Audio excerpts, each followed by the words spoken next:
All right, here we go. Now we're going to be talking about the digestive tract again. This is going to be GI tract anatomy number 2 because I forgot to include the digestive tract walls, okay?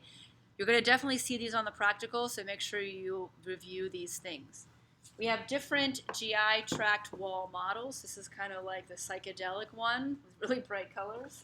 And then we have one that looks like this. So look at both. Same structures, just different colors sometimes. Looks a little bit different. On these models, the first thing you want to do is you want to look at the 4 layers. So we know that the innermost layer between my fingers, this, for example, is a small intestine wall. So it's a microscopic view of the small intestine wall. Between my fingers is the innermost layer of tissue called the mucosa. You'll need to review that the mucosa is made up mostly of epithelial tissue. But remember from A&P1, epithelial tissue also always has connective tissue at its base. So this here is the connective tissue. The pinker part is the epithelial tissue. But by and large, the mucosa, innermost layer between my fingers, is largely epithelial tissue. Okay? Then we have the submucosa between my fingers here. The submucosa is identifiable because it has the big blood vessels. Okay? This is going to be connective tissue. Its main characteristic is the submucosa has the big blood vessels. Then we have the muscularis externa. Okay, the muscularis externa has the circular smooth muscle and then the longitudinal smooth muscle.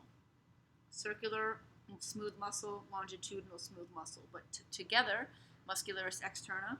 And then the very end layer here, which is actually outermost, is the serosa. So first, review the 4 layers. And this is true of all digestive organs. We're just using the small intestine as our example. But all digestive organs have the same 4 layers. Innermost is mucosa, submucosa, muscularis externa, serosa. Mucosa innermost, submucosa, muscularis externa, serosa is outermost. Then we get into some of the specifics. So in lecture, we'll talk about what's unique about each lining of these layers. In the small intestine, because that's what this is, in the mucosa, we get a chance to see the villi, or each individually is a villus, okay? And it's a hair, it's a cilia. So each one of these is a big hair.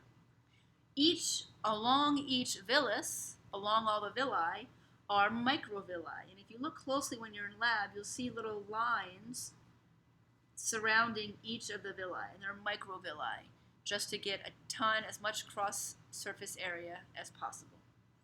Inside each villus would be the lacteal, which is going to absorb the fat.